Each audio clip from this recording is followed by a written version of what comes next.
lack of capacity to empathize with others. Fundamentally, we have, government controls money, government controls education, and government has largely disrupted the family through a variety of mechanisms, which has resulted in a very strange, destructive, empty, sociopathic American psycho-type system that is currently eating its own young and shitting in its own nest. And I certainly strongly urge people to look critically at the existing system. Whatever solution you come up with, it's almost hard to make it worse than where we're heading.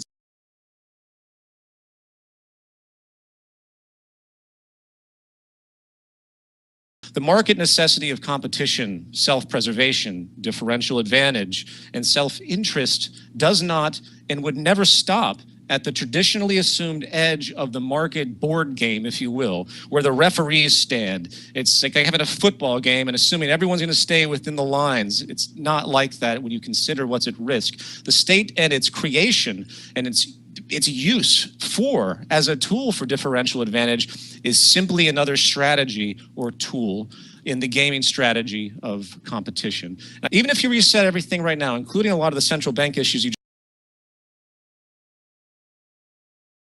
removing the so-called state, elements of the state would gravitate back towards force and coercion regardless, because the principal economic observation of resource scarcity and the game theory of competition remains. And this worldview will always justify the need to maintain advantage over other producers and groups by whatever means necessary, as history has proven.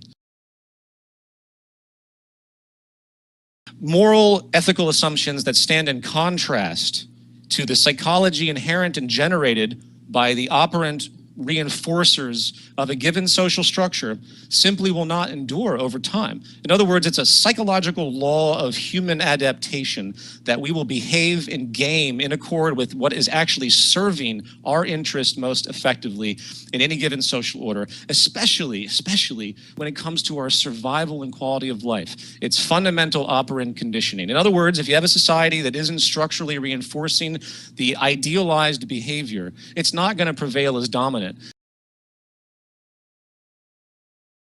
The underlying basis of market psychology is predicated on the assumption that resource scarcity and hence the need to compete for such means is prevalent. And this creates an immutable necessity to draw power and discount the well-being of others. No matter what the prevailing fashion of moral code is, it will always rise to the surface whatever is being reinforced by society.